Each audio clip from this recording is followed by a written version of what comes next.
জিপের পেছনে ভাগীরথীর হাত দুটি বেঁধে জিপটি চালিয়ে নেওয়া হয় ইট বিছানো এবড়ো খেবড়ো পথে। তার শরীর থেকে খসে পড়তে থাকে রক্ত, মাংস ও অস্থিমজ্জা। শেষ নিঃশ্বাস ত্যাগের আগে তাকে নিক্ষিপ্ত করা হয় বলেশ্বর নদে। এক অদম্য সাহসী নারীকে নৃশংসভাবে হত্যা করে পাকিস্তানি সেনারা।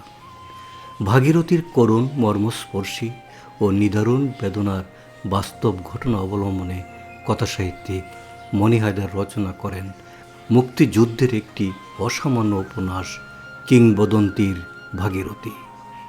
আজকে উপন্যাসটি নিয়ে আমরা আলোচনা করছি। সুপ্রিয় শ্রোতা, চ্যানেলের পক্ষ থেকে শুভেচ্ছা জানিয়ে শুরু করছি কিংবদন্তির ভাগীরথী উপন্যাসের আলোচনা। তার আগে লেখক সম্পর্কে দুটি কথা।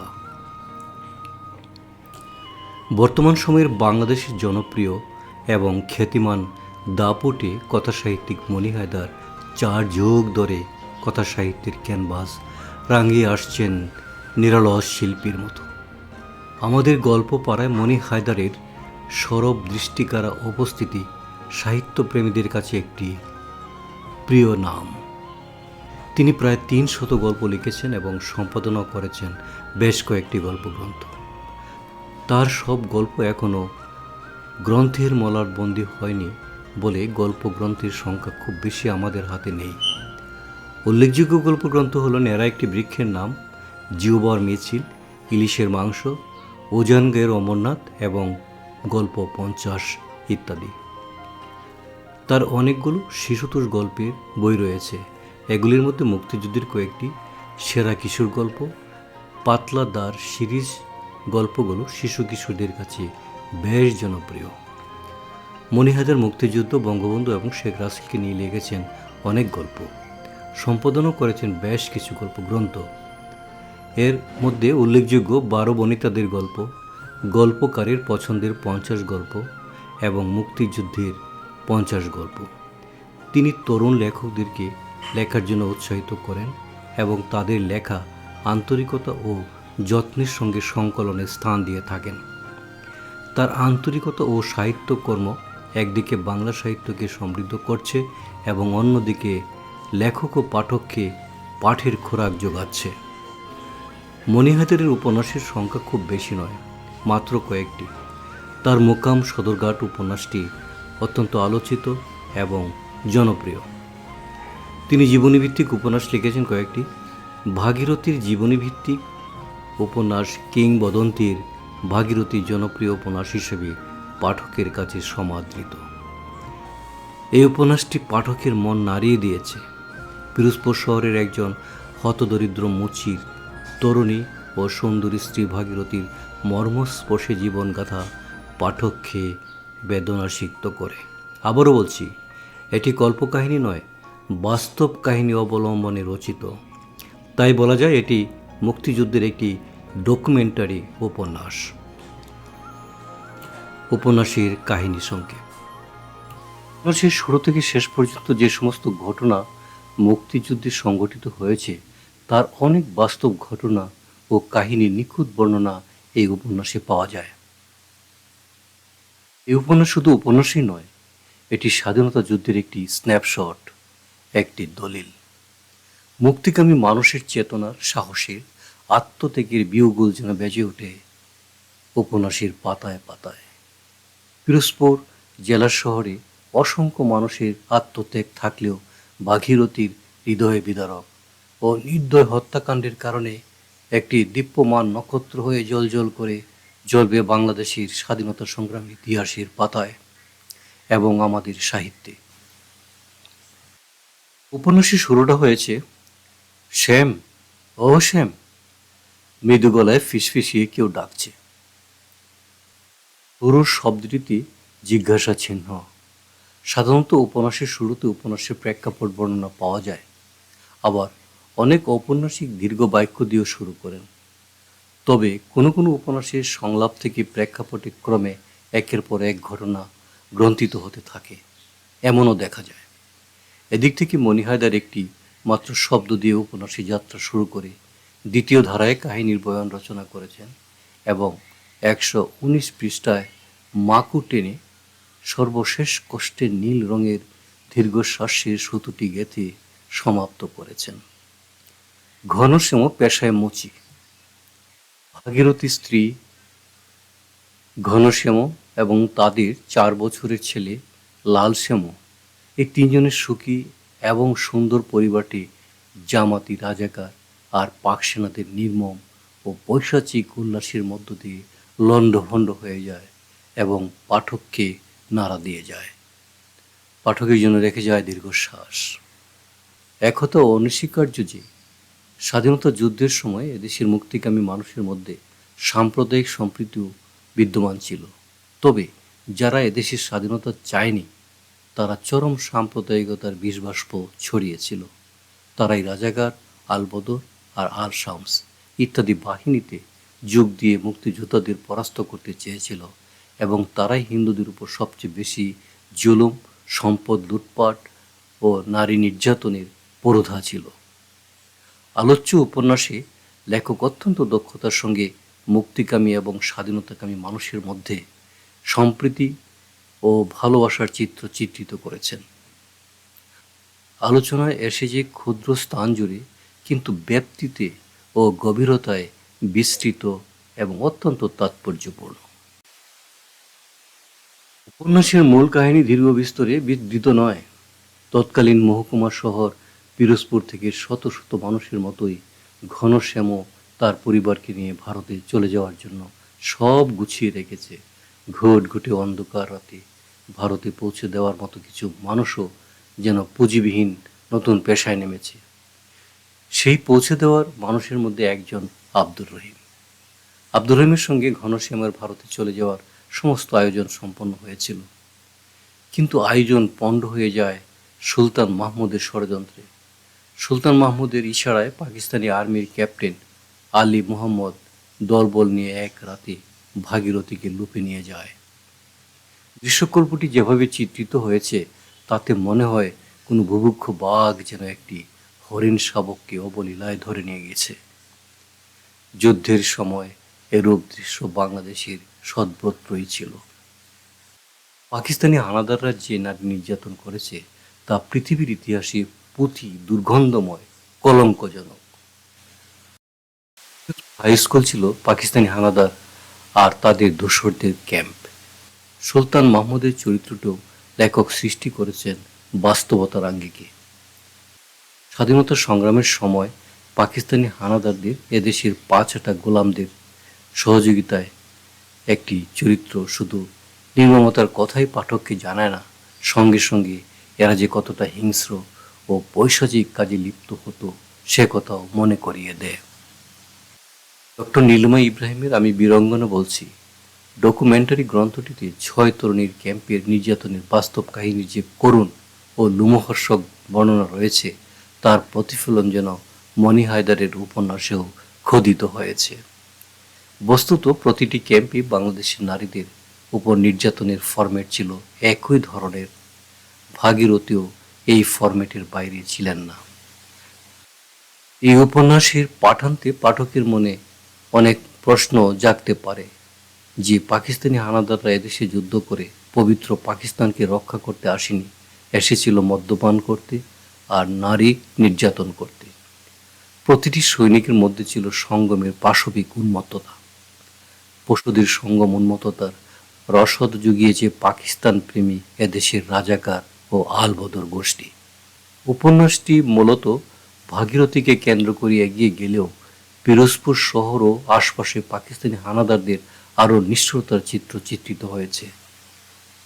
জামাতি নেতা রাজাকার মৌলানা মুসলিম, মেজর ইস্কান্দার, ক্যাপ্টেন দিলদার বেগ, ময়নার মা ইত্যাদি চরিত্রগুলো প্রধান স্থান দখল করেছে। আর শেষ অধ্যায়ে ভাগীরথীর নৃশংস হত্যাকাণ্ডের মূল নায়ক ছিল মমিন আলী। কাজের মেয়ে প্রৌঢ়া ময়নার মাকেও পাকিস্তানি হানাদাররা রাস্তা থেকে ধরে নিয়ে এসেছিল ধর্ষণের উদ্দেশ্যে।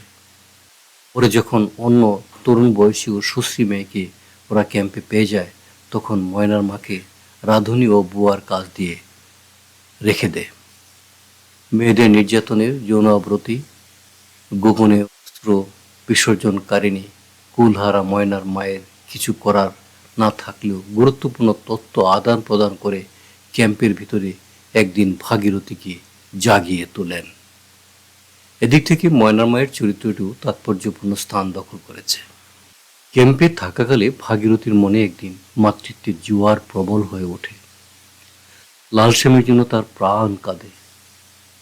তখন বিকল্প পথ হিসেবে ক্যাপ্টেন দিলদারকে রাজি করিয়ে ছেলেকে এক নজর দেখার অভিপ্রায় ব্যক্ত করলে নানা রকম যুক্তি দেখিয়ে সে সুযোগটি গ্রহণ করে। কিন্তু ক্যাম্পের নির্যাতিতা কোনো নারী ঘরে ফিরলে কি সমাজ ও ঘরের মানুষ তাকে গ্রহণ করেছিল? না, করেনি। তাছাড়া বাংলাদেশের মতো দেশে কি সম্ভব? ভাগীরথী ঘরে স্থান পাননি, কিন্তু লালশ্যামকে দেখে আদর করে বুকের ভেতরে গোপন আগুনের তাপকে শীতল করতে পেরেছিলেন কিছুটা। এই সুযোগটি প্রায়ই নিতেন তিনি, এবং পথে যাওয়া আসার মধ্যে দেখা হয় বীর মুক্তিযোদ্ধাদের সঙ্গে। তারা ভাগীরথীর কাছে সাহায্যের হাত পাতলে তিনি সহযোগিতা করতে রাজি হলেন। ভাগীরথীর মনে তখন দেশকে স্বাধীন করার বীজটি অঙ্কুরিত হয়ে বাতাসে নড়তে থাকে। ময়নার মায়ের কথা শুনে মনের ভেতরে স্বাধীনতার লাল সূর্যটি দেখার জন্য ব্যগ্র হয়ে ওঠেন। শুরু হয় পাকিস্তানি শিবিরের তথ্য আদান প্রদান। ভাগীরথীর দেওয়ার তথ্যের ভিত্তিতে মুক্তিযোদ্ধারা 50 জন পাকিস্তানি সেনাকে হত্যা করতে সমর্থ হলেন। সেই 50 জন সেনা নিহত হওয়ার পর ক্যাপ্টেন দিলদার বেগ নড়ে চড়ে বসে এবং তথ্য উদ্ঘাটন করে জানতে পারে ভাগীরথীর কারণে 50 জন সেনা প্রাণ হারাতে হয়েছে। তাহলে ভাগীরথীকে কি আর বাঁচিয়ে রাখা যায়? শুরু হয় নির্মম নির্যাতন, শুরু হয় একজন সামান্য নারীকে হত্যা করার বিপুল আয়োজন। এরকম আয়োজনের মধ্যে ভাগীরথীকে নির্যাতন ও হত্যা করার উদ্দেশ্য ছিল এলাকায় ত্রাস সৃষ্টি করা। দিলদার বেগের নির্দেশনায় পিরোজপুর হাই স্কুলের মাঠে জনসমক্ষে ভাগীরথীকে হত্যা করার জন্য নেওয়া হলো। কিন্তু মমিন আলী মেতে ওঠে পৈশাচিক নিষ্ঠুরতার খেলায়। সে ভাগীরথীর হাত দুটি জিপের সঙ্গে বেঁধে জিপটি চালিয়ে দিল এবড়ো খেবড়ো ইটের রাস্তায়। ভাগীরথীকে টানতে টানতে তার শরীর থেকে যখন মাংস ছিন্ন ভিন্ন হচ্ছিল, যখন রক্তে রক্তাক্ত হচ্ছিল পথ, তার মজ্জা বেরিয়ে যাচ্ছিল, ওরা কুৎসিত হাসি হেসে উল্লাস করছিল। তখন কতটা নির্মম, কতটা পাশবিক, কতটা বর্বর হলে এমন বীভৎস মৃত্যুর খেলায় মেতে ওঠা যায় তা সুস্থ মাথায় ভাবা যায় না। জিপের পেছনে পেছনে ঘষ্টে ঘষ্টে যখন ভাগীরথীর প্রাণায়ু নাকির ডগায়, তখন তারা সেই খেলা বন্ধ করে অন্য খেলায় মেতে উঠল। বলেশ্বর নদীর পানি যেমন ভাগীরথীকে টেনে নিয়ে নিথর হয়, ঠিক তেমনি পাঠকও নিথর হয়। ভাগীরথী যেভাবে বলেশ্বর নদীতে হারিয়ে যায়, ঠিক তেমনি পাঠকও অন্তহীন বিষাদের জলে হারিয়ে যায়। অমূলক নয় যে আবেগময়ী পাঠকের দুচোখে হয়তো বলেশ্বর নদীর ধারারও সৃষ্টি হতে পারে।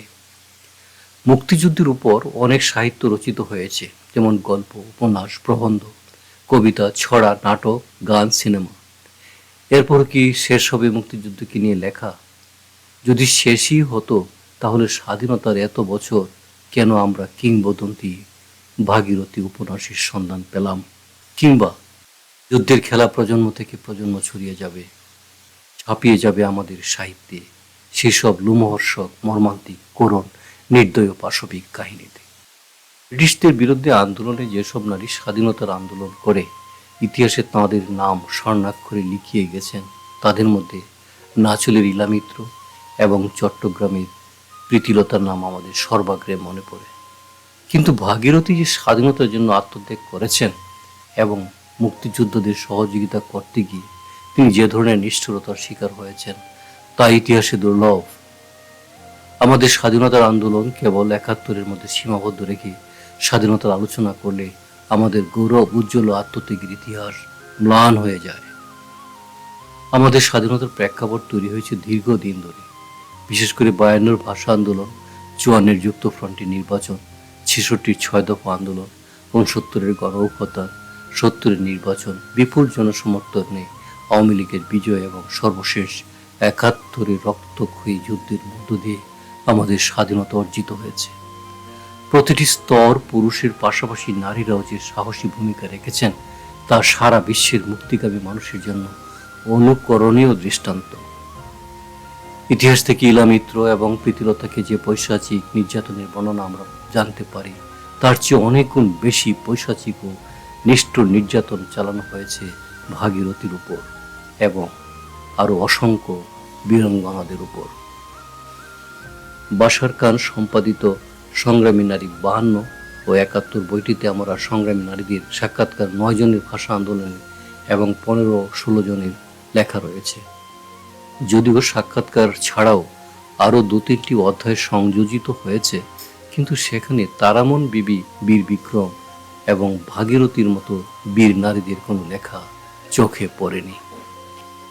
ডক্টর নীলিমা ইব্রাহিমের আমি বীরঙ্গনা বলছি বইটিতেও কয়েকজনের জীবনী উপস্থাপিত হয়েছে। এই বইটি বহুল প্রচারিত ও পঠিত বলে মনে হয়। এই বইয়ের প্রতিটি জীবনের যে নিষ্ঠুরতার বাস্তব ঘটনা চিত্রিত হয়েছে তা অভাবনীয়, পাঠককে শিহরিত করে, আতঙ্কিত, ভয়ার্ত হতে বাধ্য করে। মানুষের উপর এমন নিষ্ঠুর ও বর্বর ঘটনা ঘটতে পারে তা কল্পনাও করা যায় না। এই বইটি যদিও কেবল বীরাঙ্গনাদের নিয়ে রচিত, তবু ভাগীরথীর জীবনী থাকতে পারত। হয়তো লেখকের কাছে তথ্য ছিল না বলে ভাগীরথী উপেক্ষিতা। ভাগীরথী কেন উপেক্ষিত হলেন, এই প্রশ্নটি সামনে আসতে পারে। স্পষ্টতই তার জীবনী ভিত্তিক উপন্যাসটিতে এবং বিভিন্ন আলোচনায় আমরা জানতে পারি যে তিনি মুক্তিযোদ্ধাদের সহযোগিতা করে কিছু পাক সেনাকে হত্যা করার সুযোগ সৃষ্টি করেছিলেন এবং হয়তো তিনি বেঁচে থাকতেন তাহলে হয়তো পাক সেনাদের নির্যাতনের ক্যাম্পটিও গুড়িয়ে দেওয়ার জন্য পথ তৈরি করতে পারতেন। সেই সুযোগটি তৈরি হওয়ার আগেই তাকে এমন নিষ্ঠুরভাবে হত্যা করা হলো যা শুনলে গা শিউরে ওঠে। এসব দিক বিবেচনা করে হয়তো একটি দাবি উঠতে পারে, যা অতিরঞ্জিত নয়, যে তাকে বীরত্বের খেতাব দেওয়া সমীচীন ছিল। এখনো সময় শেষ হয়ে যায়নি ভাগীরথীকে বীরত্বের খেতাব দিয়ে ইতিহাসকে উজ্জ্বল এবং তার আত্মত্যাগকে মহান করার জন্য এখনো বিবেচনা করতে পারে।